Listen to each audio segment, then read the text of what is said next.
Bonnie was an 18-year-old college student who was last seen making her way to the bus stop one September morning in 1994, but she never showed up to her class, and she didn't make it home that night. It wasn't until 3 a.m. that her mother got the news. The police had found Bonnie, and it wasn't good. This is her story.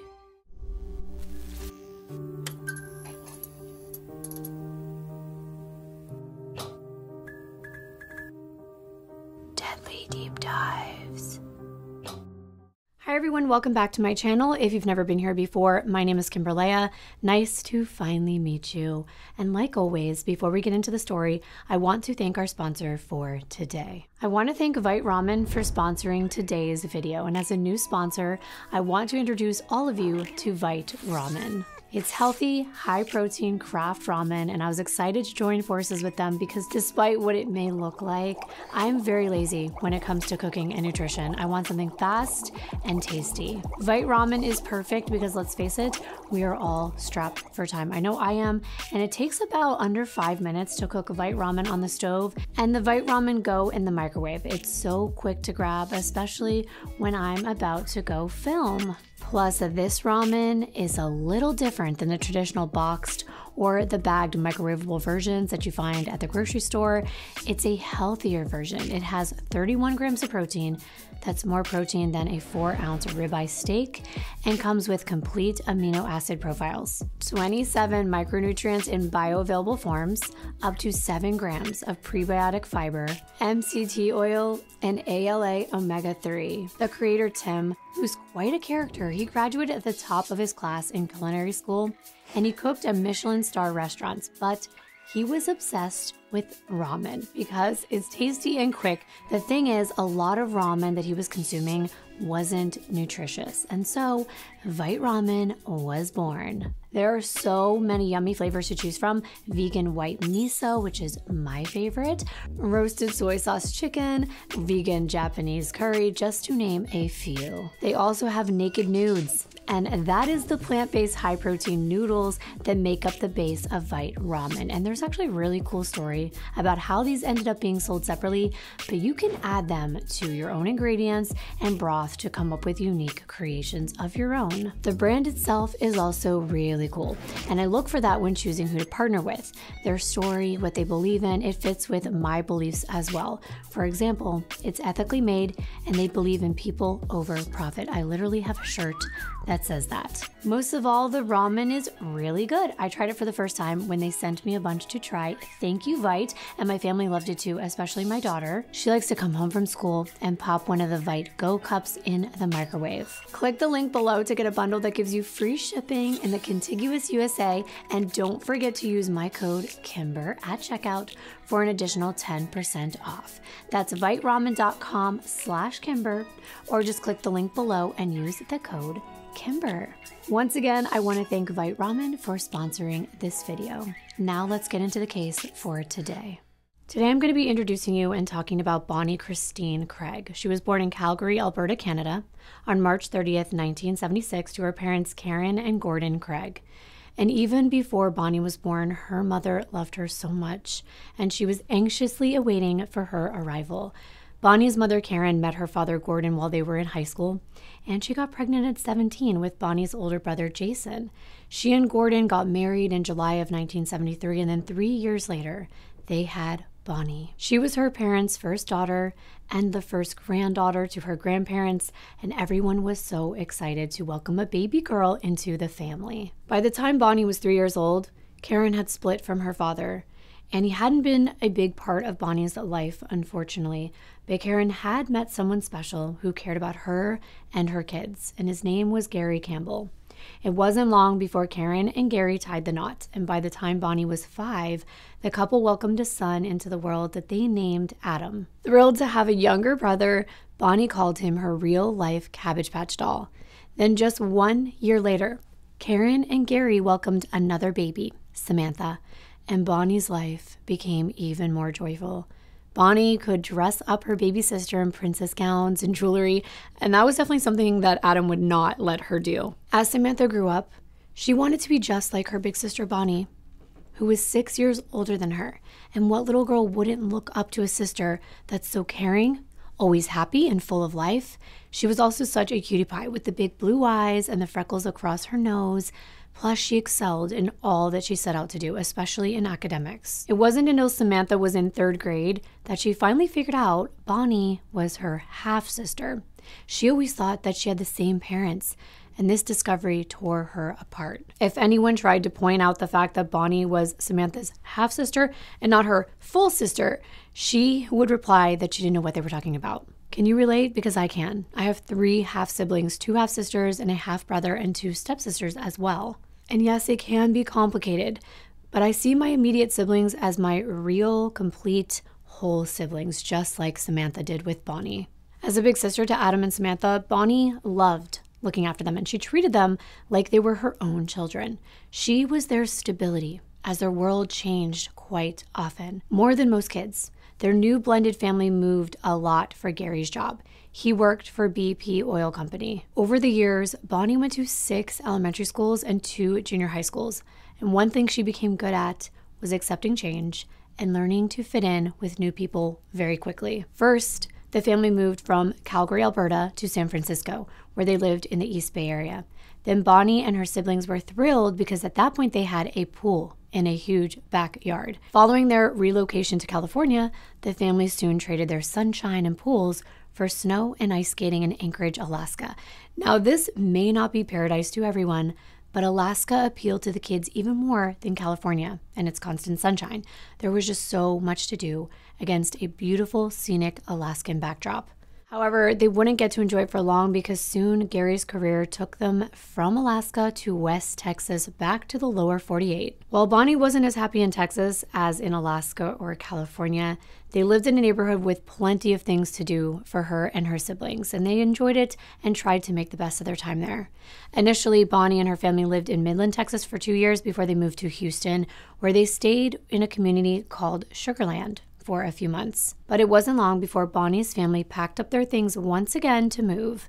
And when the kids were asked by Karen and Greg where they could live, if they could live anywhere in the world, where would it be? All 3 answered Anchorage, Alaska without hesitation. And back to Alaska it was. And everyone was so happy to be heading where they considered home, to Anchorage. Following their return, Bonnie was in junior high school, but soon another change would come. A big one. Karen and Gary decided to get a divorce, and it was very hard on all of the kids. Bonnie saw Gary as her father, and now Samantha and Adam were spending 1 week with Gary and then alternating and spending 1 week with Karen, so Bonnie would see less of them as well, but she remained close to her stepdad nonetheless. After junior high, Bonnie attended Service High School, where she excelled academically. Bonnie was active in sports, music, and many other clubs and organizations at school and in the community. Besides coaching the swim and diving teams, she did horseback riding, loved writing poetry, played the violin and viola in the school orchestra, and she was the first girl to join the Service High School wrestling team. Her goal was to never get pinned, but something very traumatic was going to happen. Another change in Bonnie's life, this one more permanent than most. Her dear friend, Katie Garcia, died in a drunk driving accident. This changed Bonnie's life forever, and it could have had a significant impact on her future in a very unexpected way. After Katie's death, Bonnie made 2 decisions. She vowed never to drink a drop of alcohol, and she wouldn't get behind the wheel of a car. She refused to drive. She would walk everywhere or take the bus, but she didn't even bother to get her driver's license. That fear was just much too intense. Bonnie even founded a chapter of Students Against Drunk Driving at her school. She was truly an incredible person with a heart for other people. And there was someone that had her heart too, her boyfriend, Cameron Miyazaki. He was a year ahead of her, and Bonnie and him met while he was in his senior year, and they were smitten. You could tell that these 2 were made for one another. She posed with him in his senior pictures, and they were adorable. But soon, another change. Cameron graduated before Bonnie, and he moved to California to study architecture at the University of California, Berkeley. Cameron leaving was inevitable, but it was still another loss, though temporary, of course, because they remained in a long-distance relationship and they talked multiple times every day throughout the day by phone or email. After graduating from high school, Bonnie enrolled at the University of Alaska, Anchorage. She wanted to become a psychologist, and things were just beginning to come together for her, even though so much had already come to an end. At this point, Bonnie had decided it was time to move out of her mother's house. It had gotten a little cramped. Her mother had started dating a guy named Jim Foster a couple years before, and he had 3 kids of his own, ranging in ages from 8 to 13, and Karen still had her 3 younger children living with her. Her oldest child, Jason, was 20, and he lived with his girlfriend in his own apartment. Bonnie thought it was time to have her own room, a place that she could be a little more independent. So she asked if she could live with her stepdad, Gary. That way, she still got to see her younger siblings, Adam and Samantha, who were 12 and 13 at the time, whenever they came to their dad's house every other week. His house was only 15 minutes away from her university, so things worked out quite well. The vows that Bonnie made after Katie died required many sacrifices, especially once she started college. Typically, students that attend college go to parties, they partake in alcohol, and they most certainly enjoy getting around in a car. But not Bonnie. She still held on to those promises. She took the public bus system to school 3 days a week and walked 2 miles from her stepdad's house in the freezing Alaskan cold just to get to this bus stop for her university. Most of Bonnie's classes were packed into either 2 or 3 days a week because she worked part-time at Sam's Club. This 2-mile pre-dawn walk on a desolate rural road was long, and it could be a bit scary, especially for someone walking all alone. Bonnie was aware that this walk wasn't the safest. She would give her sister advice and safety tips about walking alone in the dark. One of those tips was to carry pepper spray. On Bonnie's long morning walks, she always carried a bottle of pepper spray. But would that be enough if someone confronted her with criminal intent? I want to take you to the morning of September 28th, 1994. 18-year-old Bonnie Craig woke up at 5 o'clock in the morning and got ready to set out for her walk to the bus stop as per usual. Bonnie made sure she always had enough time to make it to class because she took pride in being on time. So she set off to get a move on before the sun even came up, even though her English class didn't start for another 2 hours at 7 a.m. After Bonnie left her stepdad's house, she walked 45 minutes to the bus stop to wait for her bus to take her to the University of Alaska. Or so everyone thought. 9 hours later, another Anchorage University student, Jennifer Broshwing, was snapping photos on a hiking trail in Chugach State Park, which is just south of Anchorage. This park is about 15 miles away from where Bonnie lived, and it's a beautiful park. Just look at it. These are photos from Google Maps. They don't even do it justice. It's off of Alaska Route 1, and on the other side of the state highway is part of the Gulf of Alaska. Mid-September is actually one of the best times to visit Alaska because the weather is warmer, the days are longer, and the temperatures are cooler, but still comfortable from like 60 to 67 degrees. It's a great time to enjoy your surroundings. And as this university student is focusing her camera on the scenic view, something caught her eye. Something in the water below the 33-foot cliff, and it didn't look natural. The color stood out first. It was something bright, something blue, which contrasted against the rushing white tips of the water in McHugh Creek. As she zoomed in closer, she had a horrifying revelation. It was a woman. She was lifelessly floating in the shallow part of the water. It was unmistakably a woman. This was before cell phones. The student didn't know what to do. She immediately runs back to the parking lot, jumps in her car, and drives to a way station because that was the nearest place she could find to call 911. Because this was a state park, Alaska state troopers had jurisdiction, and they responded to this location right away. Once on scene, they observed the woman at the bottom of a very high cliff. She was face down and fully clothed. I actually have footage and some still shots of what they were looking at. You can see her at the base of the cliff. One of her arms is outstretched, and she's in a very unusual position, which is an indication of a fall. This isn't an area of the creek that would be easy to get to unless someone were to have fallen from that portion of the cliff above or walked through the creek to get to this exact spot. So what happened? Officers go to the top of the cliff, and they look down from that position, and it is a hazardous part of the park. Now there are railings in this exact spot, but back in 1994, there were none. So if you had been hiking there and you slipped, you would fall right to your death. And that's what they think happened in this case. But we wouldn't be here today talking about it if that is what actually happened. You can see right here how far down the creek is. The officers believe that this poor woman had been taking in the sights and the sounds of this beautiful park and lost her footing and fell to her death. But who was she? And did anyone hear or see what had happened? Once the medical examiner arrived, they could get closer to the body. And at that point, they could tell the injuries that had been sustained. And of course, transport her to the medical examiner's office for an official identification. On the scene, officers had already made a preliminary identification through a ring that she was wearing, a class ring. They believed that the woman was Bonnie Craig. They needed to contact her family to see if she had made it home that evening. And by the time officers were confident that this was Bonnie, it was close to 10 p.m. that night, and that's when a knock came on Bonnie's stepdad's door. It was unusual to get a knock that late at night. They were already wondering why Bonnie wasn't home yet.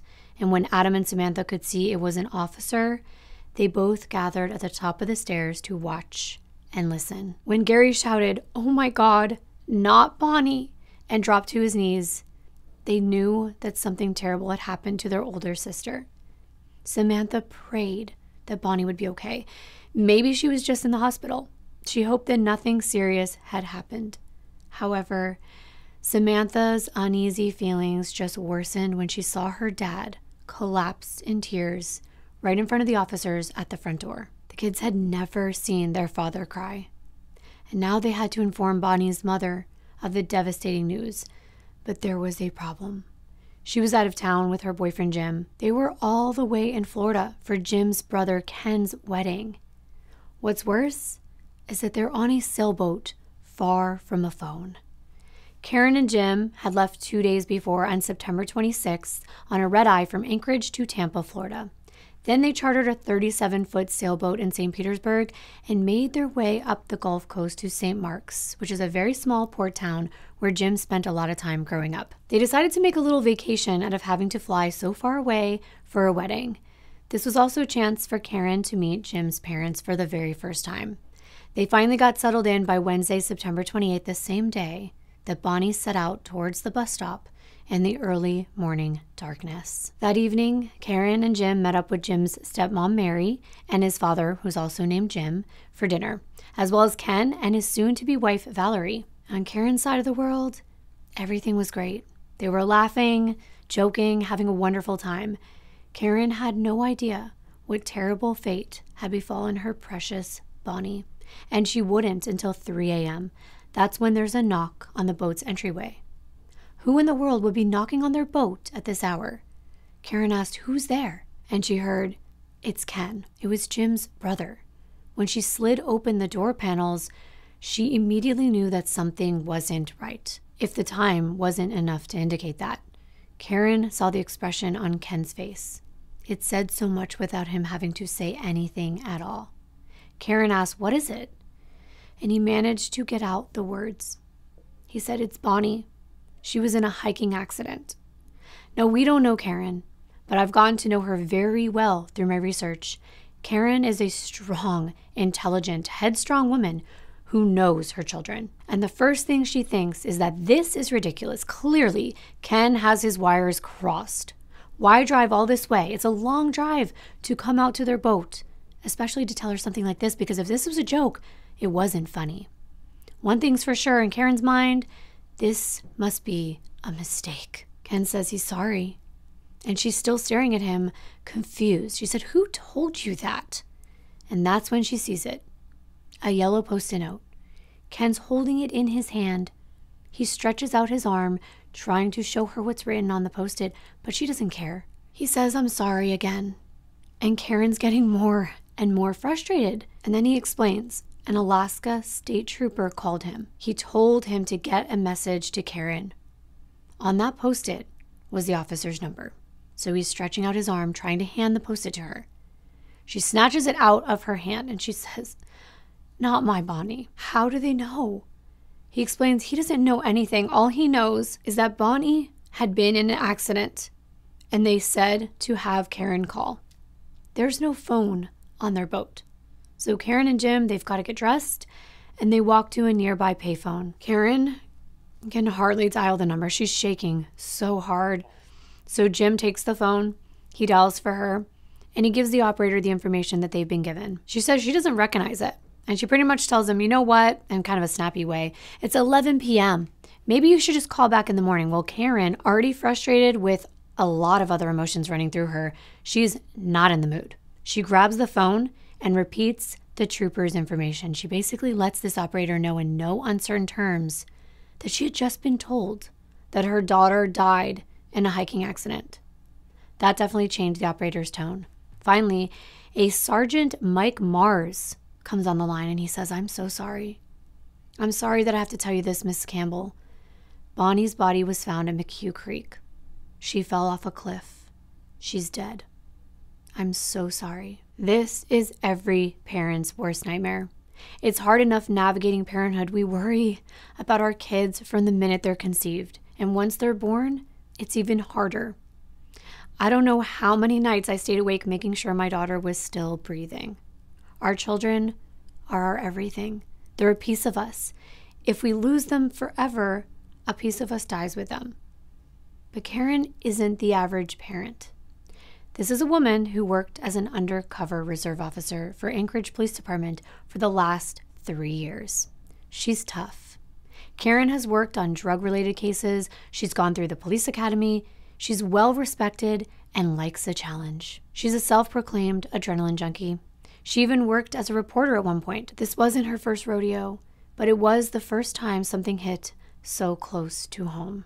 Of course, Karen cared just as much as any other parent, but there was something different. She had an investigator's mind. First things first, she wanted Bonnie's case to be handed over to the department that she works with, Anchorage Police Department. They kind of look down on state troopers. I'm sure you know how all of that works, the competition. But it's not just that. From the first time Karen heard the news, she didn't believe it. She understood what they were saying, that Bonnie was dead. But there's no way this was an accident. And Karen is close with the guys at the homicide department, at the Anchorage Police Department. She wants people on the case that think like her. She needs to get to the bottom of this. Instinctually, Karen's asking a bunch of questions as a parent, but also as an investigator. Who was she with? Sergeant Mars said no one. Bonnie was out there alone. And Karen wants to know, how did Bonnie get there, for example? She knows, like many others, that Bonnie doesn't drive. Karen is actually starting to become convinced it's not Bonnie at all. This has got to be someone else's child. Besides, they had not even officially identified Bonnie. That would come later. We know this location was at least 10 to 15 miles away from Gary's house. It doesn't make sense to Karen. She keeps asking questions like, what time did they find her? Mars says it was around 2:30 p.m. Karen has one more reason to believe this is all a big mistake. She knows Bonnie. She knows Bonnie wouldn't miss a class. There's no way. And she lets Mars know that. Karen wants to know what makes them so sure that this is Bonnie. That's when he explains that her name was on a class ring that she was wearing, and they pulled up her state ID and they compared the picture to their Jane Doe. No one had actually identified her in person yet. The police were waiting for Karen to do that. There was one other question that Karen had. She didn't want it to come out of her mouth, but it did. And it came out in a different way than I'm going to relay it to you. But she asked if there was any evidence of forced intercourse. And the officer explained no, that Bonnie was fully dressed. But we know that's not proof. Just because you're still dressed doesn't mean it didn't happen. Karen asked if they had collected any evidence at the scene. And this is when she gets extremely frustrated. The sergeant says something. There is no evidence. It was an accident. There's nothing to collect. Wow. He even added that because they identified her, there wasn't anything else to look for. Really? Well, Karen isn't so sure about that. I wouldn't be either. We have to take into account that officers deal with these situations again and again. Karen may not be the typical parent, but typically speaking, Almost every parent wants to believe that there's been a mistake. It's not their child that has died. Especially in an accident, there just has to be something more. But in Bonnie's case, there was more. Karen gets on the very first flight that she can back to Alaska. And she hoped it wasn't Bonnie at the morgue. There were so many things going through Karen's mind, but she still can't shake that none of this makes sense to her. And Gary feels the same way when they get a chance to talk. Karen gets to the airport, and she has time before her flight, so she hangs out by the payphone, calling her loved ones to let them know what was going on. But Karen makes another call to a friend, Kara, who's a reporter in the Anchorage area. Karen is connected. She's assembling her army. She used to be a reporter, remember. She has friends. This friend doesn't pick up at the time, so she leaves a message. In the entire flight, Karen's hoping that this is all just a mix-up, that it's not Bonnie, that there's a reasonable explanation for all of this. Maybe Bonnie let someone borrow her ring, and she'll apologize and explain what happened and it will all be okay. I want you to know that I got a lot of this information as accurate as possible from reading Bonnie's mother's book. I'm going to link it below in my description box in case you want to know every single detail, because I know a lot of you love the details and I'm trying to provide as many as possible. But just so you know, this is where all this information is coming from about what was going on behind the scenes that a lot of shows and news articles will not tell you. Once Karen lands, she sees a familiar face. It's the police chaplain, Burke McQueen, and Karen and Jim know him very well, and they give him a hug, and he offers his condolences for the accident. But Karen tells him if it's Bonnie, then it's got to be murder. Karen's got work to do, but first the hardest part. She needed to go down to the funeral home and identify Bonnie. How awful to go from sunny skies in Florida on a boat to the darkness of having to go face to face with your deceased teenager.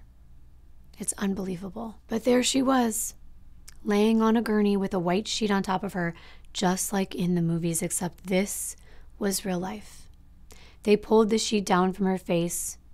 Karen looks, and it's undeniable. It's Bonnie.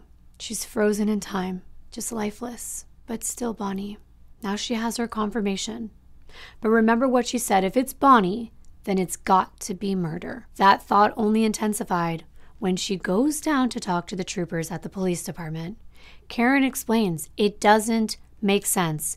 Bonnie was on her way to class. Where's her backpack?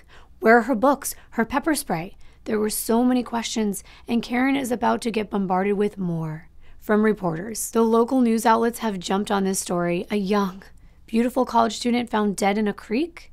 Karen invites the questions and the attention because remember, this used to be her job. She knows many of these reporters personally, but there's another reason. She wants her daughter's story out there. She knows this is no accident and they have to act fast. The news travels way faster than the troopers lift a finger to do more than call Bonnie's death an accident. Her story is getting traction. It's going through the entire city and it won't stop there. The next day, Karen, Jim, Gary, Jason, Adam, and Samantha make their way to the funeral home to say goodbye to Bonnie. It's hard. Seeing a person that they once knew to be so full of life just have that life stolen from them. They're a shell of who they once were. But her siblings wanted a chance to see her one last time, and Karen did too. And when she lifted Bonnie's arm to hold it close to her, she noticed something that wasn't right. Her knuckles were bruised and swollen. Karen begins to pull the white sheet down to expose more of Bonnie's body, and what she sees makes her scream for them to go get the state troopers back over there quick. The funeral director was literally waiting to prepare Bonnie's body for the next step in the funeral process, and Karen won't let them. She demands that the troopers come back to take photos because these were clearly defensive wounds. It's hard because she's a grieving mother. Bonnie fell from 30 feet onto rocks in a shallow creek. She's bound to have sustained a number of injuries, right? But Karen won't give up. I cried reading this. I imagined that this is a mother's last chance, the only chance to gather as much information as she can because her daughter will truly be gone forever soon. You must preserve evidence of what her body looked like right then and there. This should have been done right away. But remember, there was no investigation. It was an accident. As much as Karen begs, the troopers don't give in. Time is running out. So she tries something else. She calls her supervisor at APD, but he can't help her either. It's out of their jurisdiction, and they're so sorry. I was so frustrated for Karen because time is ticking by. She's standing in a funeral home, being pressured to make decisions on what coffin to put her daughter in. She doesn't want to risk losing any potential evidence, so she tells the funeral director she wants Bonnie to be put in a cement vault.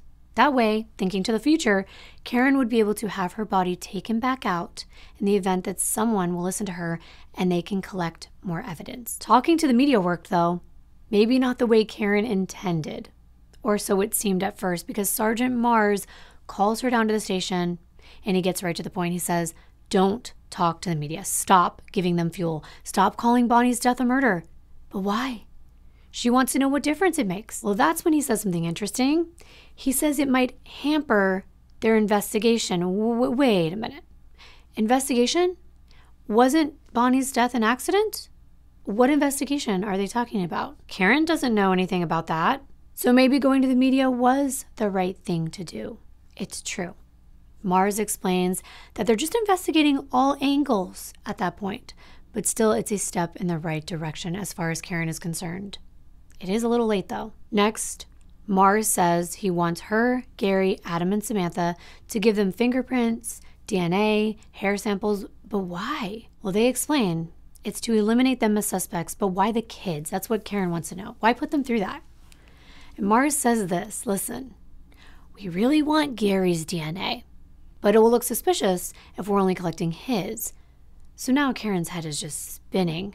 First, she's expecting to go to a wedding, a vacation. She's meeting Jim's family for the first time, relaxing on a boat. There's a knock at the door at 3 a.m., news that her daughter is dead. Then she's begging the police to investigate it as a murder, them refusing, and now this, claiming her ex-husband, who raised Bonnie, is a suspect?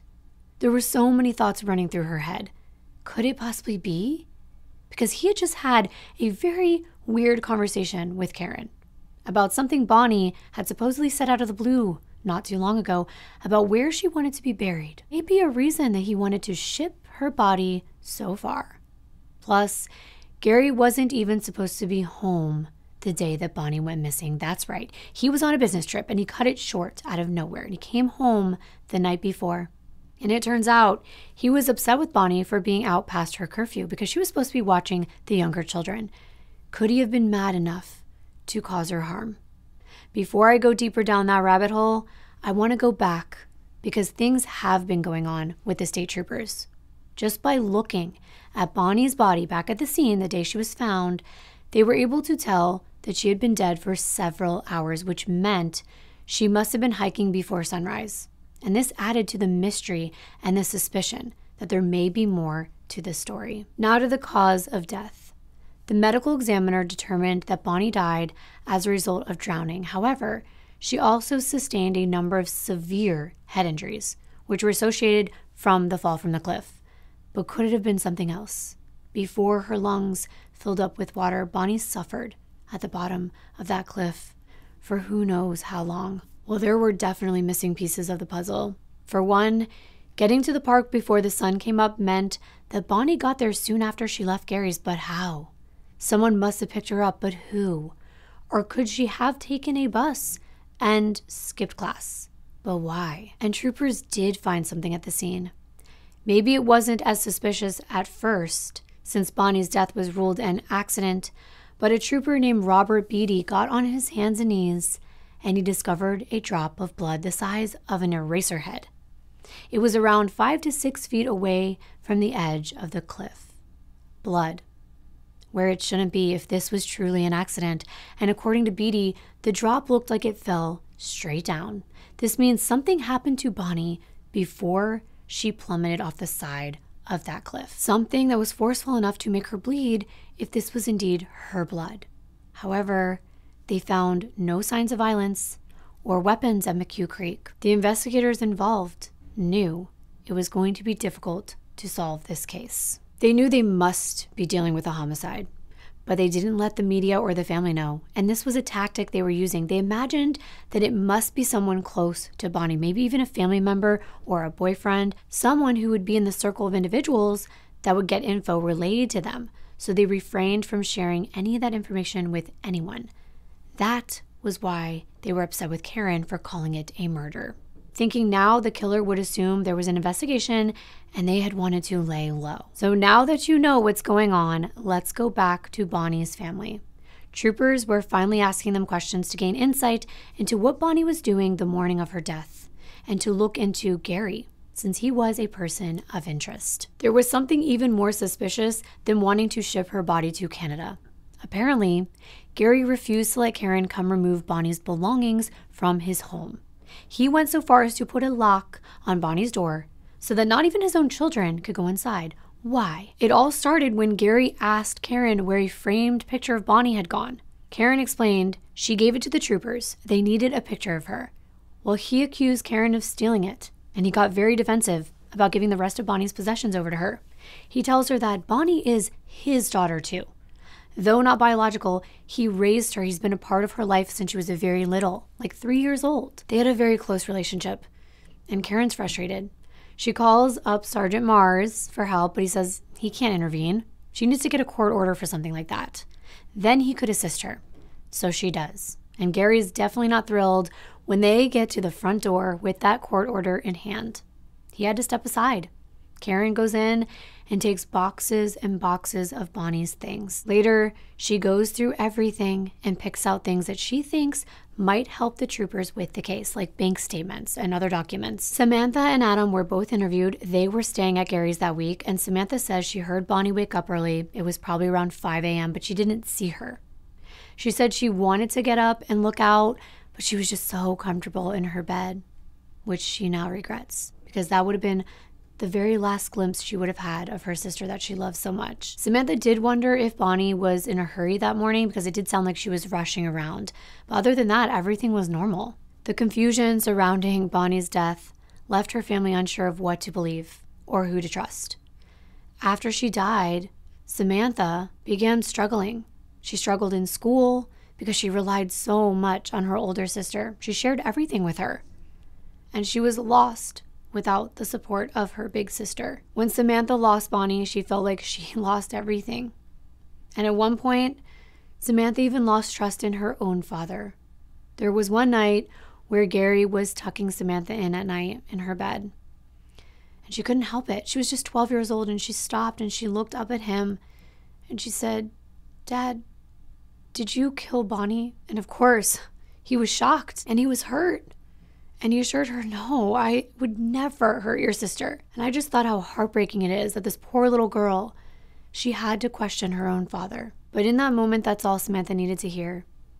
Plus, both Adam and Samantha independently told the troopers that the day Bonnie was killed, their father, Gary, was home. He was scraping ice off the car, and then he headed into work. And they were able to verify his whereabouts with coworkers and supervisors, so they were able to rule him out as being involved. And they let Karen know that. She wanted details, but all she's ever given is responses like, "Let us do our job," or "We're working on it," even "We're looking into it," but nothing else. Karen had to put everything on hold because it was time for Bonnie's funeral. And it almost didn't happen, sort of. It turns out burying someone can be pretty expensive, and it was so unexpected. Karen was self-employed. She was a real estate agent. She'd only been working for the past 10 months. It was $15,000 for Bonnie's funeral expenses, and Karen just didn't have the money. But they said they wouldn't release Bonnie's body without the funds. So she scrambled around and she was able to put it on multiple credit cards, and that's tough. But what choice do you have when you're faced with this predicament? The service was held at a church that Bonnie attended from time to time called Rabbit Creek Community Church. It was surreal. Everyone who loved and adored Bonnie showed up, even her biological father, Gordon, as well as Bonnie's boyfriend, who looked distressed. And just like that, it was over. Time for her loved ones to live out their new normal without Bonnie. A week passed after Bonnie's death, and Karen decided to start doing her own investigation. First, retracing Bonnie's steps. She started at Gary's house, which is on Vern Drive, and she gets there at approximately 5 a.m. before the sun comes up. She wants to be as accurate as possible. She wants to know exactly what Bonnie's walk was like that morning and every morning. Karen walks a couple minutes to a road called Legacy Drive. There are sidewalks, plenty of room to walk, and she continues to Lake Otis Parkway. Now, this is a major roadway, and it's adequately lit, seems safe enough. It's through a residential neighborhood, and I don't know what it looked like in 1994, but there's no sidewalks, at least where it begins from Legacy Drive, but there is a bike lane. Well, Karen is on this road for at least a good 15 minutes, and yet she's still nowhere near the bus stop yet. And I estimate on the map that this is where she would have been after around 15 minutes. And that's when the surroundings change a bit. As you can see, no more houses, but forests on both sides. Karen actually gets confronted by an aggressive moose. Never happened to me. I have never had anything happen like this, but it's kind of normal for this part of Alaska. And this moose comes right out from the bushes on the east side of the roadway, and she doesn't know what to do. So she hides behind a lamppost. The moose leaves, but it reappears again, and it's almost taunting her. And by the way, a couple people have stopped to talk to Karen. First, it was a guy in a truck. He wants to know if she's okay because he sees the moose. Second was a state trooper. Both were worried, but Karen explained, "I'm Bonnie Craig's mother. I'm just retracing her steps." But clearly this shows a few things. One, wildlife could have come after Bonnie on these walks. Two, there is a likelihood that strangers could have stopped to talk to Bonnie on this route a number of times. And three, state troopers are also patrolling this area. So there's negatives and positives and things in between. Karen taught Bonnie from a young age to never accept a ride from a stranger, no matter what. So she knows better. She knows that unless Bonnie knew and trusted a driver, she would never have gotten inside someone's vehicle. But Karen starts to wonder, could Bonnie have been attacked by a wild animal and someone stopped to help like the guy did in the truck? And maybe she was desperate. She got in their car, and then this apparent good Samaritan ended up hurting her. This area is a little more dangerous. It's isolated. So Karen keeps walking, and the landscape changes again. It's around the hour mark at 6 a.m., and the area is busy near the bus stop. The likelihood that someone snatched her up in this location would be lower. She can't believe how far Bonnie had to walk to get there. It's just a 15-minute drive from Gary's house to the university, which makes me wonder, why didn't he just give her a ride in the mornings? But in Karen's book, she explained that Bonnie never told her about this walk. Karen never knew how far it was. She thinks that Bonnie didn't want her mom to worry. She didn't want to give her a reason not to let her live at Gary's house. She was telling Karen this would help her get to the university, that it was close by and convenient. Bonnie was also headstrong like her mama, and she probably wouldn't have accepted a ride because she wanted to work for what she earned. Karen is no closer to understanding what happened to Bonnie after she gets to the bus stop. However, she does go back to her car and she drives around hoping that she could locate Bonnie's backpack or any of her belongings for clues that might lead to a break in the case, but nothing turns up. This woman went everywhere. She went down into ditches on the sides of the roads. It was clear to me that this mother would do anything for her daughter. She wasn't going to give up. But time doesn't stop for any of us. And before she knew it, it was 1995, a new year, but no new information regarding Bonnie's death. At least no news that the police were willing to share with Karen. Karen started off the new year with a call to Sergeant Mars and asked him one direct question. And she used the R word that I can't use, but she says, did someone force themselves on her? His response, Karen, we can't confirm or deny that. And Karen wants to know why. And basically Mars tells her it's just not clear to them at this point, but it had been 3 months. So Karen wondered what was taking so long. But these things do take time. The truth is, the troopers did believe that even though Bonnie was fully clothed, jeans zipped up, panties on, bra intact, shirt covering her with a jacket on, she could have been violated. The perpetrator could have ordered her to get dressed or could have dressed her himself. They did collect a swab as part of their medical examination, and there was male DNA present inside of Bonnie.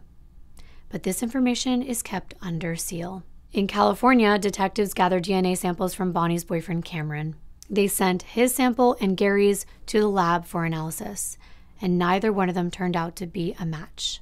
Plus, Cameron could not have been in Alaska at the time of Bonnie's murder. Multiple witnesses saw him in California on September 28, 1994. Police investigated Bonnie's activities in the moments leading up to her murder.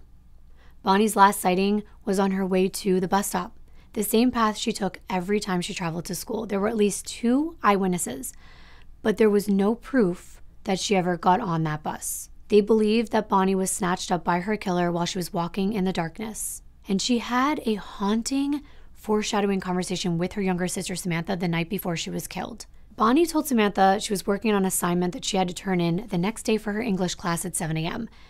The topic? Saying goodbye. That's creepy. Bonnie wrote about how she moved around a lot as a kid, and she had to leave so many of her friends behind. And she also talked about her biological father, who wasn't around when she was a child.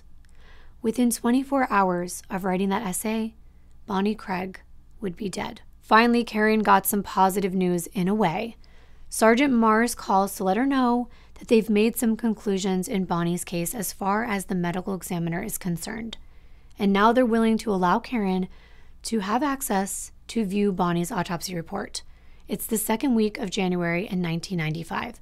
About 5 months since Bonnie was found. It's about time. And there's a couple caveats. Karen has to meet with the medical examiner. She cannot have copies of the report, and she cannot discuss the findings with anyone, not even her own family. And she agrees. Karen meets with a Dr. Norman Thompson, who conducted Bonnie's autopsy, and he hands her the documents. The first thing that stands out to Karen is the manner of death. Homicide. I guess that was their new conclusion. Now they can finally share this with Karen. She hadn't even received Bonnie's death certificate at this point, so this is the first time that she's seen the manner of death officially being ruled a homicide. In addition to what we already know, Karen sees that there are multiple blunt force trauma injuries to Bonnie's head, 11 lacerations, 11. Plus, her left index finger is broken, and the report goes on to say that the contributing causes of death, if she was still alive when she went into that water, would have been drowning and or hypothermia. She also had tearing down below, you know where, and this indicated a forceful or rough intercourse. Karen wants to know, does this prove someone forced themselves on her? And Dr. Thompson says that that part is inconclusive. They don't know if it's consensual and just rough or forced. He just cannot be certain. But we know that Bonnie is in a committed, though long-distance relationship, but to the defense at trial, that wouldn't matter. They could argue that she was seeing someone else. But who? Well, that leads to the next piece of evidence that Dr. Thompson points to as something that could provide proof. The DNA.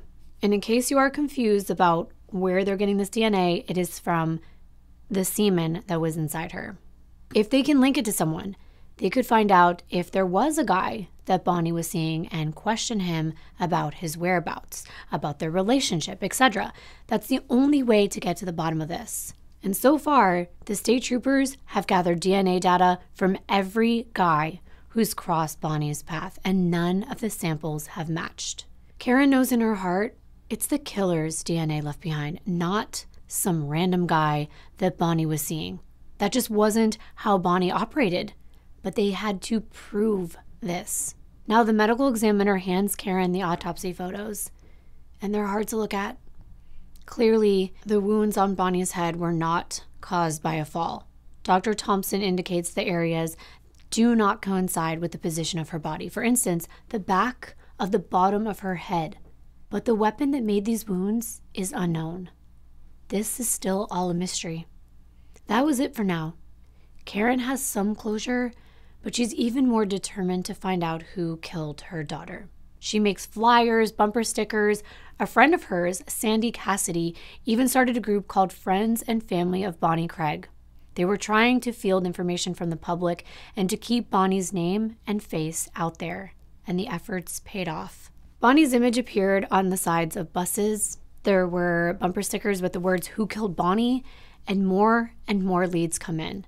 About a week later, there's a break in the case. When detectives spoke to Bonnie's coworkers at Sam's Club, They talked about a man who worked with Bonnie who seemed to like her a little too much.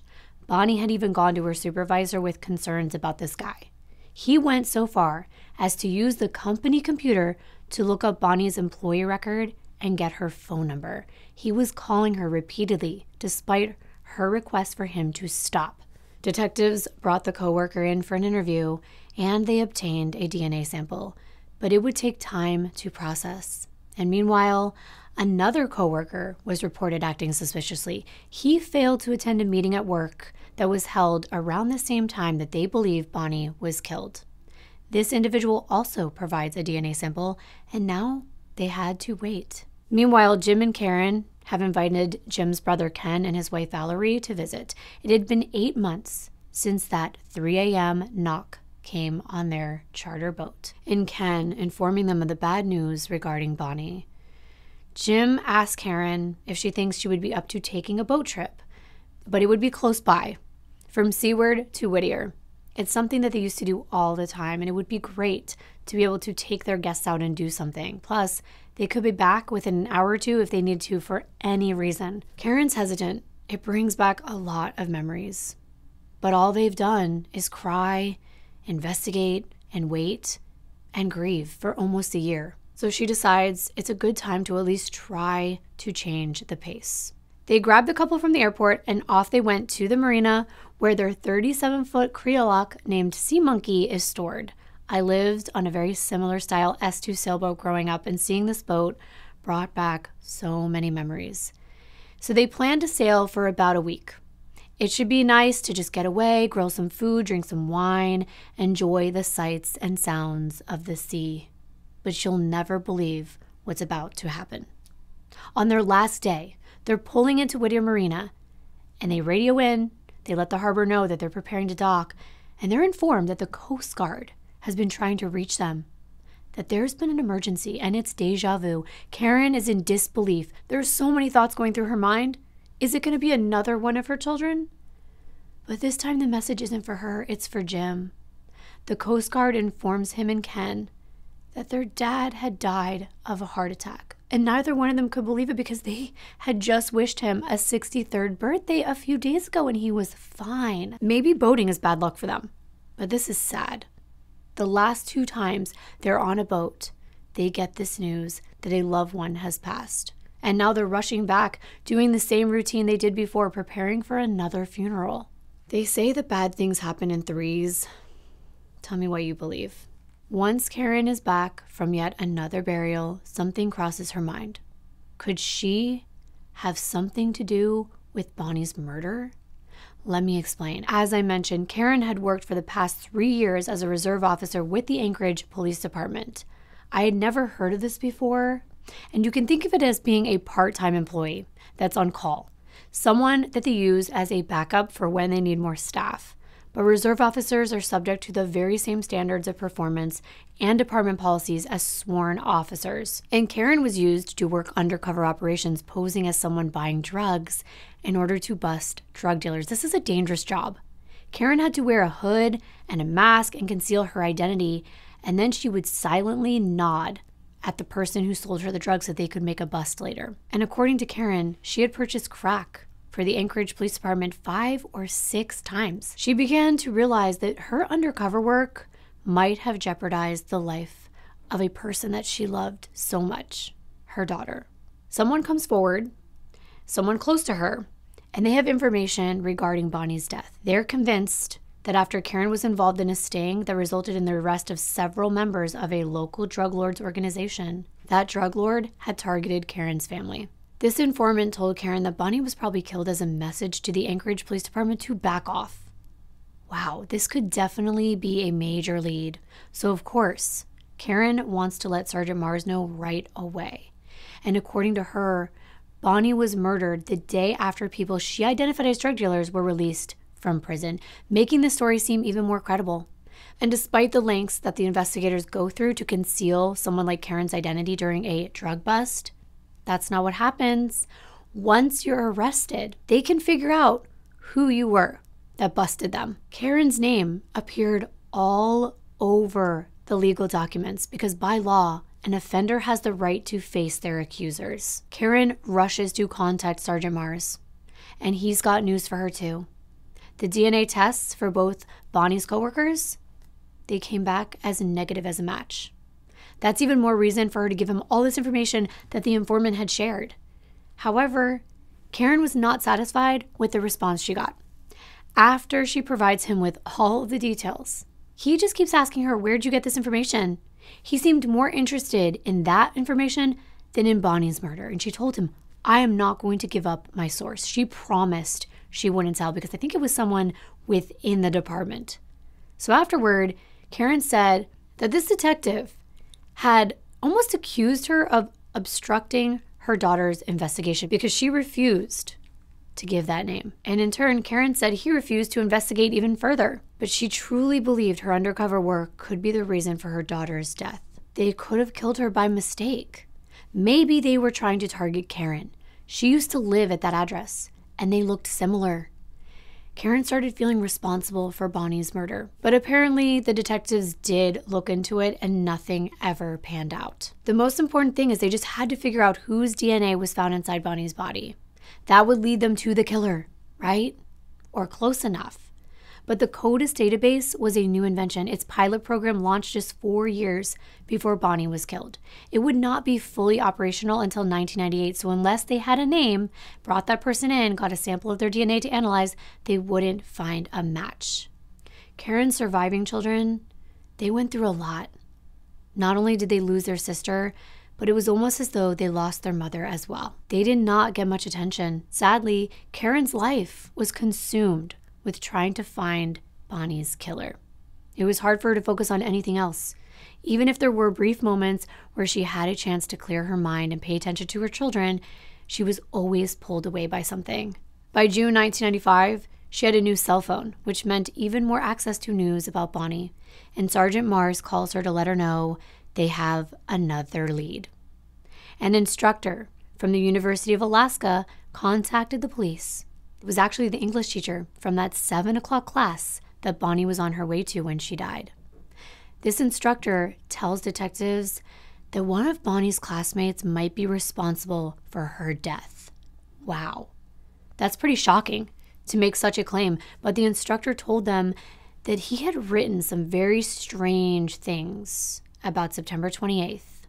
The day that Bonnie died. Karen wanted to know everything. Written what, where, what was going on, but Mars didn't have much else to share. She had to wait to hear more, but not for long.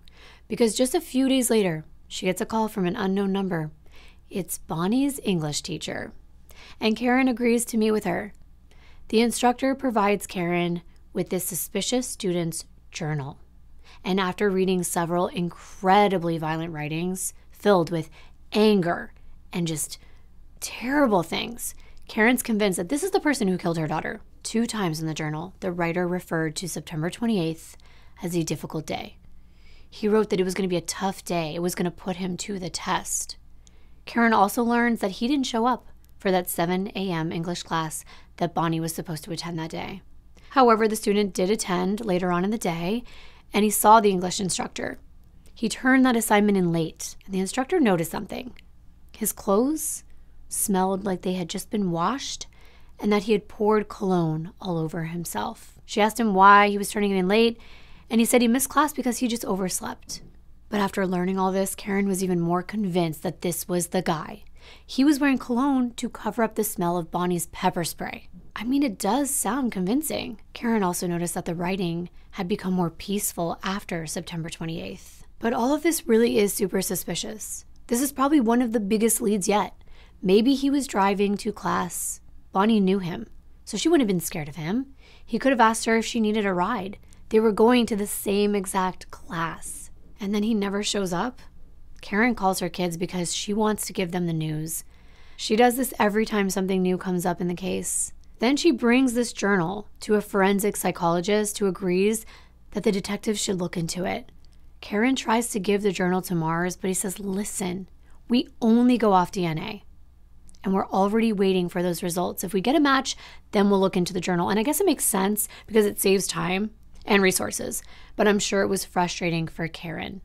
She begins to argue with Mars. This is a common thing for her. She said, well, if the DNA didn't come from the killer, maybe it came from someone else. Maybe he had an accomplice.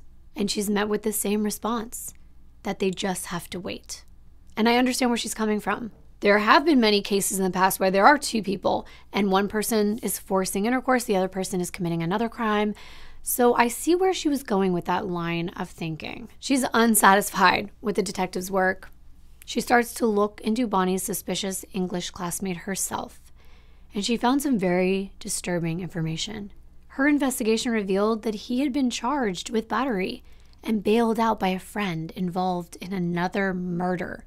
This revelation made Karen think that maybe the friend who bailed out the student killed Bonnie. But weeks later, Mars lets her know the DNA was not a match, and she's angry. She didn't think the DNA mattered. She still thought this guy was involved. The investigation was back at square one. The detectives believed that Bonnie's routine would lead them to her killer. Around 5:20 a.m. on that day, a girl delivering papers in the area, Mandessa Bird, she reported seeing Bonnie walking down the street in a jean jacket and a red shirt, which was accurate. Another witness comes forward, a man, who said he saw an unknown vehicle idling in front of Bonnie's house that September morning. The tip line received an anonymous tip reporting that they saw Bonnie talking to two men in a car at the bus stop on the morning she was killed. However, digging deeper into Bonnie's routine did not reveal anything new about her murder. They went over it time and time again. And 3 years go by. It's the spring of 1998. Karen hasn't stopped checking in with Sergeant Mars. She's putting up posters, doing interviews, raising money for Bonnie's reward fund, and investigating the case on her own time. By this time, Karen had actually decided to go back to work part-time as a reserve police officer for the Anchorage PD. Finally, there's a real break in the case, the first in a few years, and it seems the most promising because it has to do with what? DNA. Remember, that's all that Sergeant Mars said he cared about. So he calls Karen and he says, listen, there's some news I want to share with you. He tells her, we're not sure about everything just yet, but we have a potential DNA match. The thing is, they've had several false leads prior to this, so Karen doesn't want to get her hopes up. But this sounds like it could be connected. He was the bus driver on Bonnie's route. Interesting. This man worked as a bus driver for the city of Anchorage, and he's also been accused of other suspicious acts, like attempting to pick up a 14-year-old girl, the daughter of another bus driver. And several young women came forward to accuse him of harassing them while they were on his bus. Mars also lets Karen know that this man worked as a substitute teacher in Pennsylvania, but he was terminated because he made inappropriate remarks to female teenage students. Karen wants to know, do you have this man in custody? But he explains they don't. They're still doing their preliminary investigation into his background, but he's just keeping Karen apprised of the situation. The bus driver no longer lives in Alaska, so that's another issue. He's in Davis, California. And get this, he moved there just shortly after Bonnie was killed. Mars said he flew out there to interview him, hoping that he would willingly provide his DNA for comparison. When detectives tracked this guy down, he denied playing a role in Bonnie's murder. He said, someone's framing me. He also claimed to have an alibi on the day Bonnie died. His stepmother, she said that he slept most of the day. And despite being cautious, he does agree to give a sample of his DNA without hesitation. He wanted to be cleared. He said, this is not me. However, after the DNA test came back, detectives got the answers that they were looking for. It was a potential match. The situation, however, wasn't straightforward because we have different ways of examining DNA nowadays. The DNA testing indicated a potential match. And even though DNA testing, it's the standard in forensic science, it still was in its infancy. This was the mid-1990s. It had a long way to go. And an attorney for the bus driver, he demanded that you retest this man's DNA using much more advanced technology. Again, Karen and her family had to wait, but it wasn't long before Karen sees a message on her answering machine. It was Mars telling her to call right away. She wants to know, is it a match? She was really hoping that this would be over, that they found the guy. But Mars explains they actually need to retest the DNA. So that was the call she was getting. He can't be cleared until they retest it. On both sides want to know, is it a match or is it not a match? I had so many questions because I was thinking, why would the test come back as a potential match? What does that even mean? Why would it even come back if he ultimately wasn't a match? And it made me realize how grateful I am for the advances in technology, because getting a family's hopes up like this, putting so much time and effort into a person of interest on obsolete science seems like a waste of time. Not to mention accusing a person who ends up being innocent. It just seems like Bonnie's case is never going to be solved. But as I said, thankfully, technology was advancing. They retest his DNA, and he is not a match. More years pass, and many things have happened. The things that you don't usually hear in these cases, because you don't know what's going on in other people's lives that are connected to these victims. Bonnie's older brother, Jason, and his wife, Tracy, welcomed a baby into the world. His name was Austin. Karen becomes a grandma for the first time, which is very exciting. But there were also bad things as well. Karen was in a pretty bad car accident. It was a rollover accident with her friend Marcy, and it could have been fatal. It happened the day of her daughter Samantha's surprise birthday party. She was turning 15. Her friends were throwing her a surprise party, and she got 2 surprises that day. One that definitely wasn't well received. When her friends yelled, "Surprise!" and they jumped out, Samantha yelled out, "My mom was just in an accident." She broke down crying. And Karen felt so bad for ruining that special day. I just kept thinking, this poor family. Because then Karen's youngest son, Adam, needs cornea transplants. His eyesight was failing. He was put on a donor list, and finally he had surgery on his left eye when he was 18. But then when they go to do it to the right eye a year later, it was not successful, and he's left blind in that eye. There was another thing that no one saw coming. His girlfriend from high school was pregnant, but she didn't tell anyone, not even Adam. She planned on giving the baby up for adoption, but when she gives birth to baby Jay Lee, the state would not let her go forward with the adoption without the father's consent. It was quite a surprise, because Gary gets a phone call informing him that his son's girlfriend Jennifer just had a baby. So Adam flies out to Texas to meet his newborn daughter, and it was love at first sight. And then, surprise, 2 more bundles of joy in 2001. Jason's wife Tracy had twins, Tanner and Logan. Plus, Jim proposed to Karen after they dated for 8 years, and she said yes, and they end up getting married. Sadly, there was also the Twin Towers, the attack on the U.S. on September 11, 2001. So many back and forth, good and bad things. 3 years after Jim and Karen tied the knot, they were already divorced. But Karen kept his last name, and she was no longer going by Karen Campbell, she was going by Karen Foster, and they were still seeing each other. It was almost like they were better in more of a looser relationship and not so committed. In 2002, Karen finally gets an opportunity to have her theory about what she thinks happened to Bonnie heard on national TV. Unsolved Mysteries reaches out, and they do an entire episode where Karen explained that just because the DNA of the student in Bonnie's class didn't match, it didn't mean he wasn't responsible for killing her. It was obvious to Karen that there was a second person involved from what she knew. She really believed the student had participated in Bonnie's killing. Although Karen did search for this possible accomplice, and she was unable to locate one. But she told Unsolved Mysteries that she doesn't think she could ever rule this student out as a suspect in Bonnie's death. Then another tragedy. In 2005, Karen's father calls with the news that her older brother Andrew is dead. Sadly, he had struggled with mental health issues for a long time, and he attempted to take his life before, but he was able to get to the hospital fast enough to have his stomach pumped. This time, his wife Anna had filed for divorce, and it was too much for him to take. He left behind a daughter, Alana, and a son, Aaron. This wasn't the first time one of Karen's brothers died. 1 year after Bonnie was born, the end of October in 1977, Karen's brother Kaj was involved in a horrific car accident.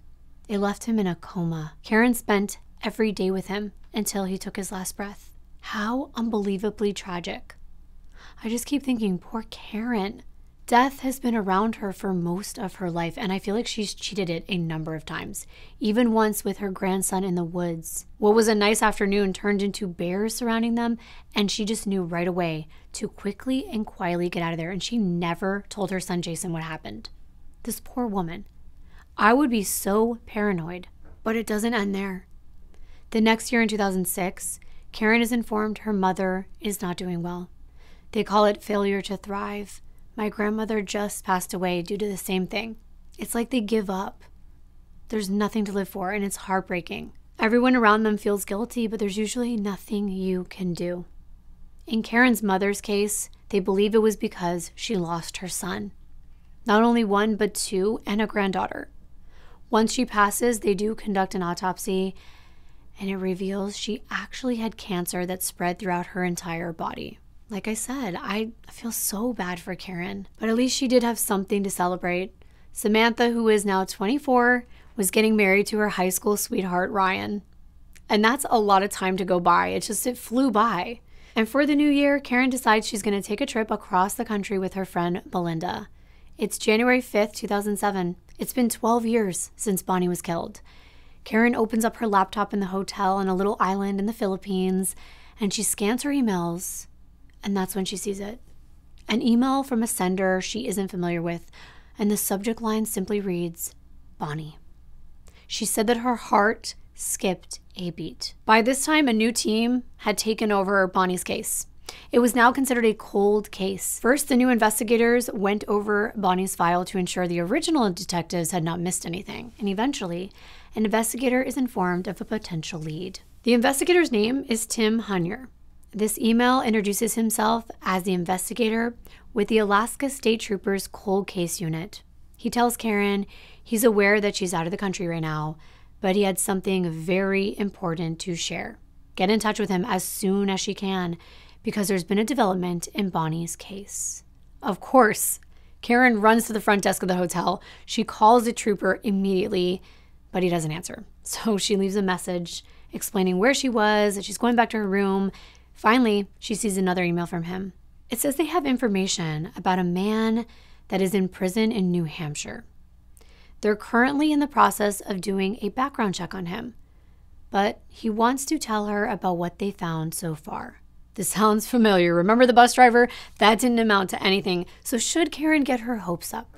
Well, she runs back to the front desk, tries calling him again.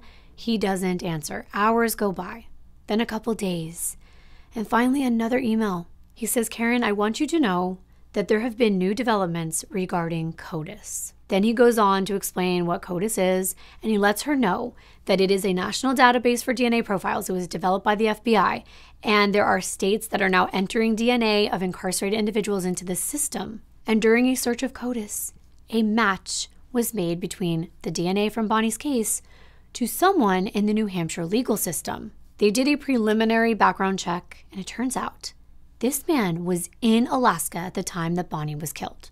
Now they're going to talk to people that were close to him so they could gather more information. The trooper apologizes that he's giving this information over the internet, and the phone just isn't connecting. And as soon as she gets back in town, come in to talk to him in person. Well, Karen has so many questions. This is big. She writes him back and she wants to know everything. Who is this guy? How old is he? Was he working at Sam's Club? Did he know Bonnie? Did he have classes with her? Was it a friend of that kid in the class that wrote the journal entries? But when Karen gets the answers, it isn't anything she could have imagined. It's no one that they had suspected. The most important question Karen has is whether this DNA match was 100%. Yeah, that would be good to know. Karen also wants to know more about this trooper because the detective in her is thinking, who is this guy? How much could he possibly know about her daughter's murder? Where was he the last 12 years? Was he even a trooper back then? Let me tell you all the information Karen wanted, because it came in the next email from Hunyer. First things first, the guy's name is Kenneth Dion.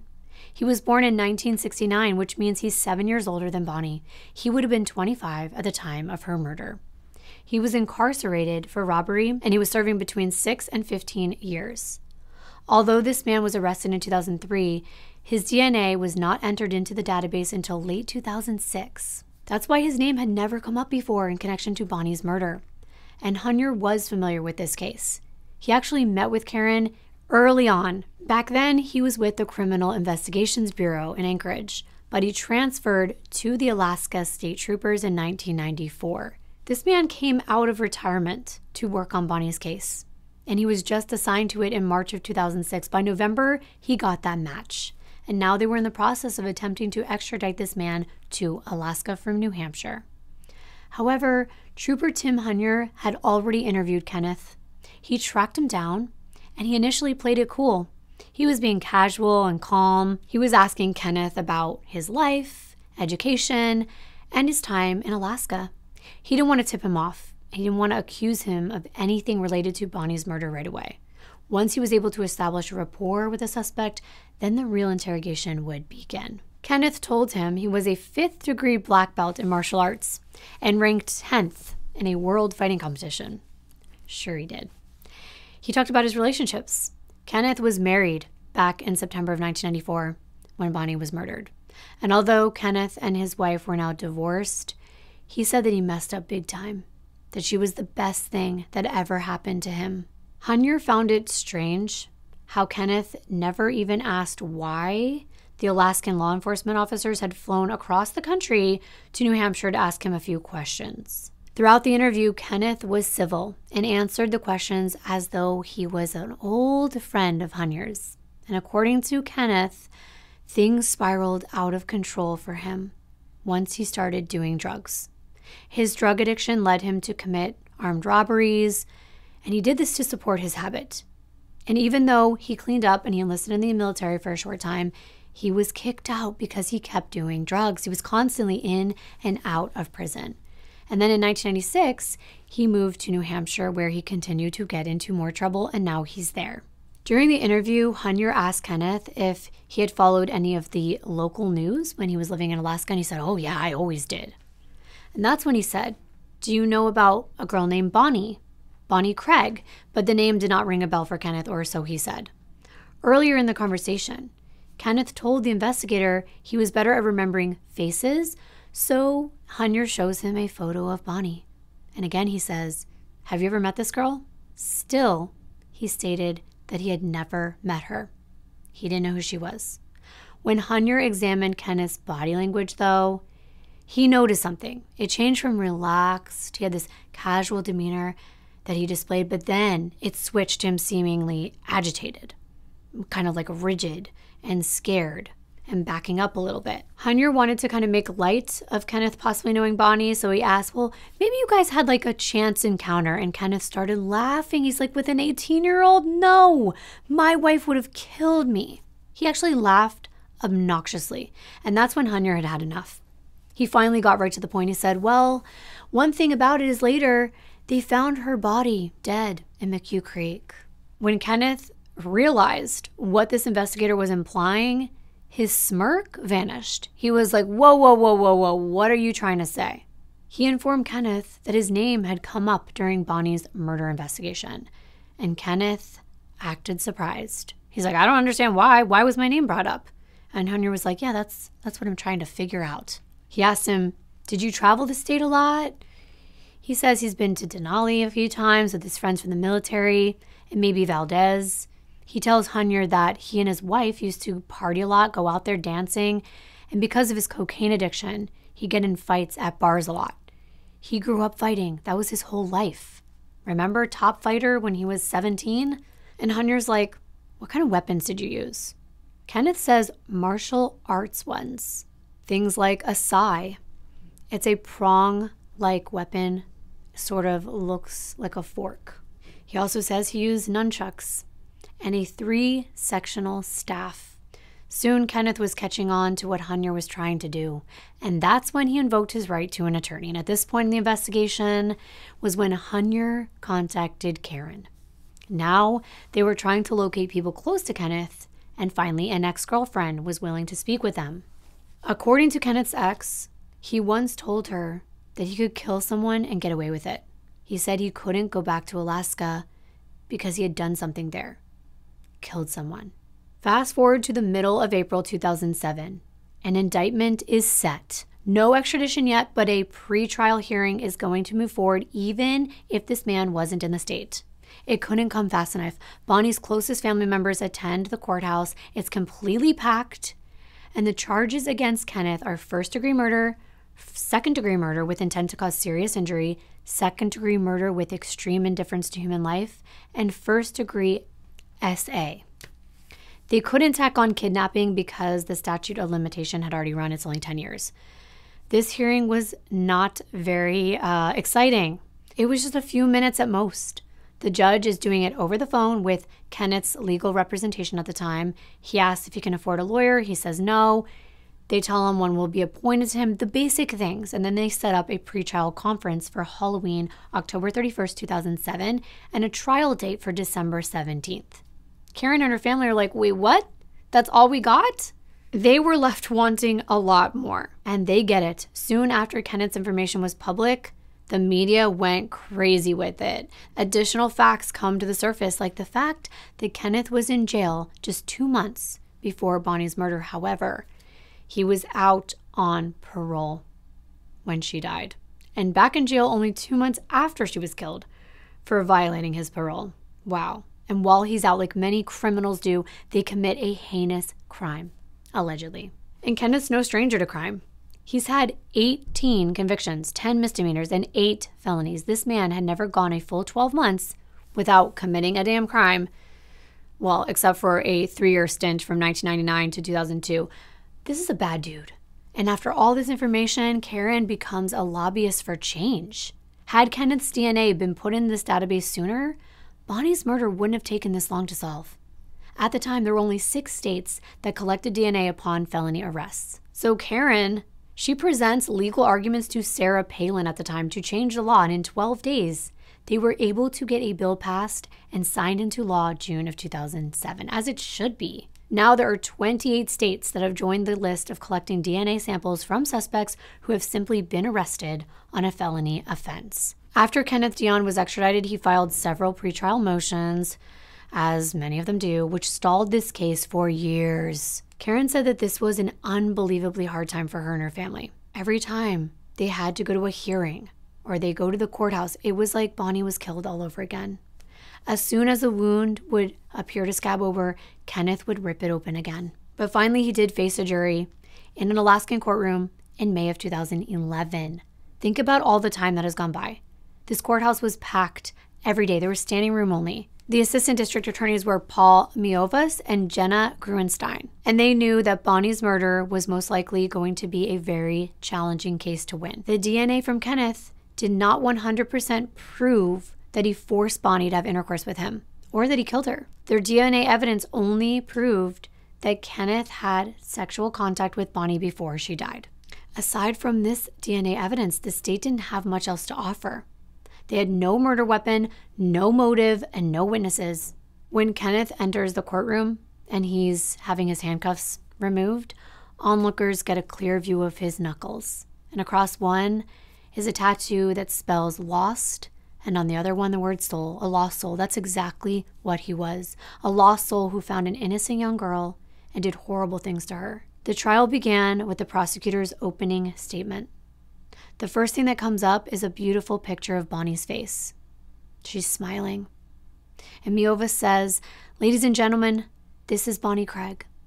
He went on to paint a picture of who Bonnie was, everything we already know about her, and probably much more, including things like how she would make her siblings breakfast and pack their lunches before heading out for her day, how she would leave notes for them and buy them pizza, and how she worked 30 hours a week, studied in study groups, would rush to the computer lab to email her boyfriend before and after class, and how she had a psychology test that she failed to show up for on the day of her murder, but she studied for diligently the night before. Something else is mentioned. That drop of blood on the leaf above the cliff, Karen never knew about it during the investigation. She found this out 16 years after the murder, when the prosecutors took over the case. Before she knew about this blood evidence, the DNA pointed her towards understanding that something happened that was against Bonnie's will. But the blood, that indicated it was more than a man forcing himself on her. Kenneth's defense lawyer, Andrew Lambert, and Leanne Bauer were aggressive. Their opening statements were on the second day of trial, and according to the defense attorneys, everyone had been hearing for the past 17 years that Bonnie had been murdered, but it wasn't true. And that was so hard for Bonnie's family to listen to. This defense attorney insisted that Bonnie fell. She just tumbled down this jagged, rocky cliff, striking her head, causing a skull fracture that led to her death. That's how she died, not murder. I think I would have caused an outburst in the courtroom. I don't think I could have held my tongue. But this defense attorney explained that just because Kenneth's DNA was inside Bonnie and on her panties and the outside of her pants doesn't mean she was murdered. Yes, it's true. She had intercourse with Kenneth, but it was consensual. Oh my gosh, don't they all say that? He mentioned the girl on the paper route. Remember her? She identified Bonnie as someone that she saw at 5:20 in the morning. But he talks about what wasn't seen. Kenneth, a redhead, someone that would stand out in a crowd. Surely someone would have seen him, right? And no one saw his car, a black Ford Tempo. And other people said they saw someone matching Bonnie's description talking to two guys with black hair, not red. And they weren't in a black Tempo either. Then the defense attorney mentioned a retired surgeon who jogged that area regularly. He saw a girl matching Bonnie's description, alive and well, at 10 o'clock in the morning, jogging with two guys and another girl. He even recounted what Bonnie was wearing. He said she was wearing a blue denim jacket, a white scarf or something around her neck, and he couldn't remember or recall the color shirt, but he did say she had on white jeans or khakis and was wearing white tennis shoes. Indeed, this man got a lot of what he saw correct. Bonnie was wearing a blue denim jacket, white jeans, white Nike tennis shoes, and a matching white scarf. The red shirt was the only thing he didn't remember. Karen had actually met with this man a long time ago, and at the time, she thought that this was really vital information for solving Bonnie's case. But sitting in the courtroom listening to this as the defense attorney goes on, she changes her mind. She thinks it may hurt Bonnie's case. Not to mention, the reason the surgeon recognized Bonnie was because he's familiar with anatomy, and there was a physical attribute on her eyes. Epiconthic skin on her upper eyelids. It's almost the deep set part of more almond-shaped eyes, as you can see here. This is very distinctive to him. Karen has it too, and he recalls seeing those eyes on that day and again in the newspaper after her death. That's why he came forward. The defense attorney went on to say that the investigation at McHugh Creek on September 28, 1994 was inadequate. For instance, he pointed out the fact that the state troopers had lost the crime scene video that they filmed the day Bonnie was found. Yes, that's right. They lost the video. When Karen heard this, that this video had been missing for years, it confirmed what she had suspected all along. No one cared about her daughter. Later, she said she was sickened to hear how careless they were. The opening argument ends with the defense attorney mentioning the lack of blood. One drop. He said, shouldn't there be more for someone the prosecution is implying had been beaten with something like a tire iron? No weapon, one drop of blood, and only evidence of intercourse, which you can't even prove happened that day. All of this in the defense's argument means it was an accidental death. It was an intense day in court, but it only got more intense. The first witness to be called to the stand for the prosecution was Bonnie's little sister, Samantha, who's all grown up and became a 911 dispatcher for the Alaska Police Department. Her job on the stand was to showcase all of Bonnie's amazing qualities. But on cross, you know what the defense did. Yeah, he goes into her personal life, asks her about her divorce and her mom's divorce back then, and how there was such a complicated living arrangement. And the fact that Karen was actually on her second divorce and with her boyfriend on a boat, leaving her kids behind with her 18-year-old daughter who ends up dead. They were definitely trying to paint this family in a bad light. The trial is not off to the best start, and the next day, the prosecution calls Bonnie's boyfriend. At the time, he's 34 years old and married, but his love for Bonnie was evident in his testimony. They met when they were little, and they reunited in high school. And as he testified, he was grief-stricken. He says he's never suspected Bonnie of cheating. And the prosecutor explains to the jury that Bonnie was too busy to meet a random man secretly.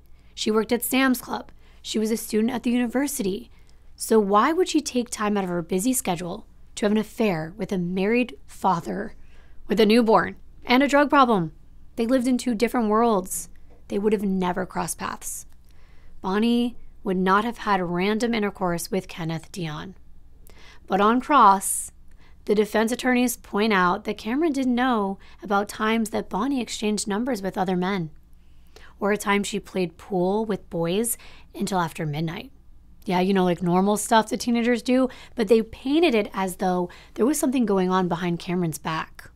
And then there was a letter from Cameron that he had written about how he didn't want to force Bonnie to be in a long-distance relationship and ruin her college life. It was really making it look like they weren't that committed after all. But the prosecution turns things around by asking Cameron about a ring that Bonnie had given him. He wore it for years after her death. And when questioned about it, he broke down in tears. He said that he loved her forever.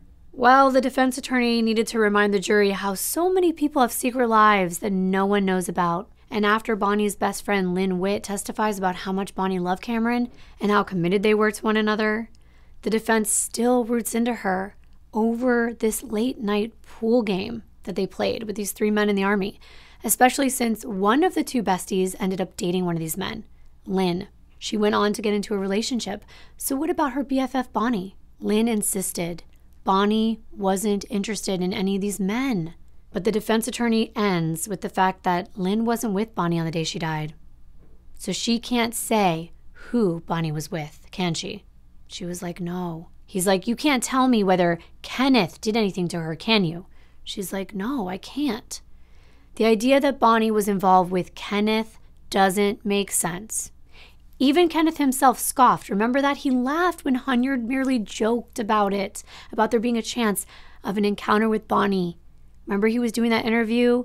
Kenneth laughed and said, no, my wife would have killed me. Karen was furious that this defense attorney was trying to smear Bonnie's good name, accusing her of sleeping with this random man, a criminal at that. Bonnie had a stellar reputation. The chances that her daughter hooked up with this married man, in her opinion, were 0. Therefore, the prosecutors let Bonnie's character speak for itself. She was mature. She studied. She was serious and faithful. Plus, why with some 25-year-old married man that none of her friends or family ever heard of on a school day? Suddenly, out of nowhere, the prosecutor runs over to Karen and he's like, there's something major that's just happened.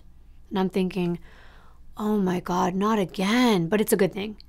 They think. Someone at the state trooper's office just found the video of the crime scene. The one that had been missing for all those years, yeah. Somehow somebody from the department was reading the newspaper and they were like, oh yeah, I think I've seen that tape. Wow. So at this point, to process the discovery of this new item, the court decided to take a 5-day recess. Although this crime scene video being found should be good news for the state, since the defense had just received this newly discovered piece of evidence after the trial already started, it could lead to a mistrial. It could prove how the troopers mishandled the case. However, Kenneth's defense attorney said the video did not warrant a mistrial, so the case moved forward. And Karen imagined it was probably because this guy was pretty cocky, and he thought that he could win the case and that the video would actually help. But would it? It was very difficult for the assistant district attorney to play the tape in front of Bonnie's grieving family in the courtroom. The scene was devastating. Trooper Robert Beatty, the one who found the bloodstain on the leaf, he testified as the video was shown to the jury. When Karen watched the video, she broke down in tears. Bonnie's family had never seen her in that horrible position, floating dead in the creek bed. Even though Karen couldn't stop crying, she made herself watch that entire video. And as Karen watched, something amazing and transformative happened. It's something that made her feel better. Seeing this video, Karen knew the truth now. Throughout the last 17 years into the investigation of her daughter's murder, the detectives and the troopers, they did take her death seriously. Karen realized that she had been wrong. When she saw these investigators on their hands and knees, looking for evidence, hunting down the creek bed for the murder weapon, it changed everything for her. And the next time she did see Trooper Hunyard, she hugged him and she thanked everyone. In that brief moment in the courtroom, 17 years of anger and resentment and tension, it just went away. But still, the prosecution had a problem with their case, even with this video. And you'll see why. But on the stand, experts testified that Bonnie's pants were smeared with grass and her buttons were undone. A forensic scientist testified and noted that Bonnie had been forced into intercourse and physically harmed before being pushed to her death. He stated that that blood drop on the leaf that the trooper found was an obvious sign that something happened before the fall. And the medical examiner that had met with Karen to go over the autopsy report, his name was Dr. Norman Thompson, he took the stand and he testified that Bonnie's murder wounds could not have resulted from a fall. 11 injuries, blunt force trauma to Bonnie's skull. There were no signs of facial injuries, even though she had fallen and landed face down. All the while, the defense attorney Lambert is taking a bunch of notes. He's just chomping at the bit. He wants to say something. Couldn't wait to cross-examine this doctor. The doctor goes on. He's showing pictures of her defensive wounds. And he also explains that the different wounds to her head would have come from separate blows. They're also too deep to be caused by a fall, even at that height. And one of them has a very odd shape, like a T. The prosecutor asks if these wounds could possibly have been caused by nunchucks or other martial arts weapons like a sai, that fork-like object, and the doctor says yes, they could have. The defense, though, makes some really good points on cross-examination. It was all about emphasizing the lack of blood spatter, and it's a mystery to me, too. I'm currently back in school doing death investigation again, and it kind of blows my mind that there wasn't more blood. To me, it's almost more likely that Kenneth picked her up from his car and threw her over the edge of the cliff after beating her almost to death in his vehicle. That could also explain why her belongings were not found there, but it's true, the lack of blood does add reasonable doubt. Not to me, because I think the altercation happened in his car, and this was because he was forcing himself on her, she was resisting, and if you haven't seen Samantha Josephson's case, you may not realize just how severe someone can be wounded in such a small space. You'd be surprised. I'll leave that in the cards and at the end. On redirect, the doctor explains that the wounds are similar in depth, and it wouldn't be the same if they were from a fall because those wounds would be varied. There would be scratches, contusions, bumps, bruises, maybe some lacerations, but they wouldn't all be the same depth and not this similar. This was done in a more controlled manner. He ended with his opinion that it was not even possible that Bonnie merely accidentally fell off the cliff. What do you think happened? Trooper Tim Hunyer later said that the strategy that he used during Kenneth's initial interview paid off during the trial. Because remember, Kenneth repeatedly said in that interview room he had never seen Bonnie. He had no idea who she was. So how does he explain this change in his story? Is he lying then or now? Because you got to know someone in order to have consensual sex with them. There was a forensic scientist that went into detail about all these things about like how long sperm can live. But the thing is, why would Bonnie be wearing panties and jeans that said semen on them from days, a week, like several days before? I don't know. Maybe it's possible. But the defense argues that Bonnie and Kenneth had sex, but just not on the day that she died. Since there's no way to ascertain how long the sperm could have been there, that could put doubts in the jurors' minds. Kenneth's ex-wife takes the stand as well. She tells the court how Kenneth would disappear for weeks at a time. He wasn't even there when their daughter was born that same September that Bonnie was killed. She goes on to tell them she had even visited McHugh Creek with Kenneth after their daughter was born. This could have been before or after Bonnie was killed. But the fact is, he was familiar with this place, and that's important. When leaving the courtroom that day, Karen actually called out to Tammy, his ex-wife. When she turned around, Karen gave her a hug and said, "I'm sorry." This is the ex-wife of her daughter's alleged killer. She told Tammy she was hoping that Kenneth would have taken a plea deal so that they could all be spared of having to rehash everything. Tammy just said thank you and she walked away. I can't even imagine. That was probably so intense. Kenneth Dion never took the stand. The jury began deliberations on June 14, 2011. And the next morning, Karen and Bonnie's family were on their way to a family interview on TV with Channel 11, which was a local station. And when they got there in the parking lot, they saw the cameraman and the reporter, and they were running to the van. They were leaving. And they're like, "What's going on?" They yelled, "They're back!" And they were referring to the jury. They were back with the verdict. In Karen's mind, the early verdict meant it was going to be good news. And she was right. Karen was relieved when she heard that Kenneth was found guilty on all counts. She said that it was like a weight lifted off of her shoulders. And everything was a blur after that. A lot of crying, cheering, happiness mixed with sorrow. But at least there was closure. Despite the jury's verdict, Kenneth and his defense team maintained that he did not kill Bonnie Craig. And at the October 2011 sentencing hearing, the prosecutor sought a 124-year sentence without parole, the maximum allowable. According to the state, Kenneth did not show remorse or acceptance for his role in Bonnie's murder. Instead, he was trying to be a tough guy, and he shouted out loud, "I won't take responsibility for it. I didn't do it." So when the prosecutor told the judge that Kenneth had never accepted responsibility, he's like, "See, that answers that. There you go. See, he doesn't take any responsibility. He doesn't care." Kenneth Dion was sentenced to 124 years.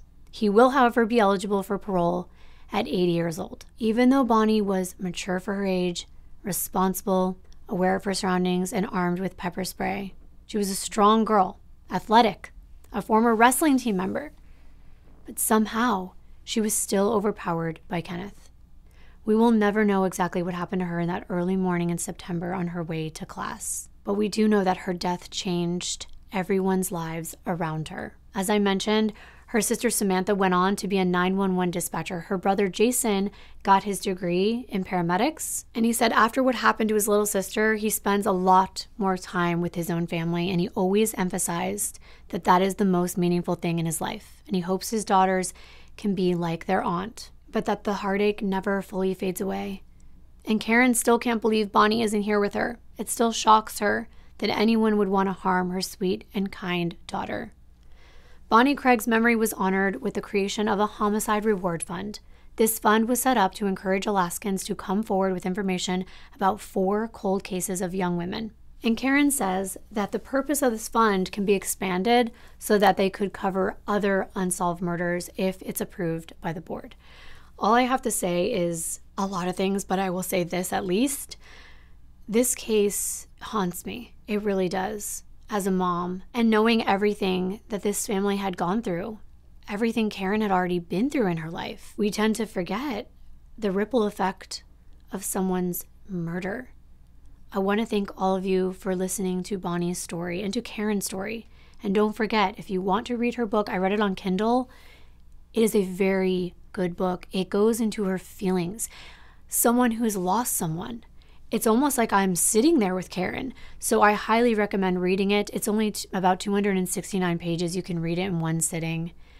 I thank you all so very much once again for being here. I will see you in my next video. Bye.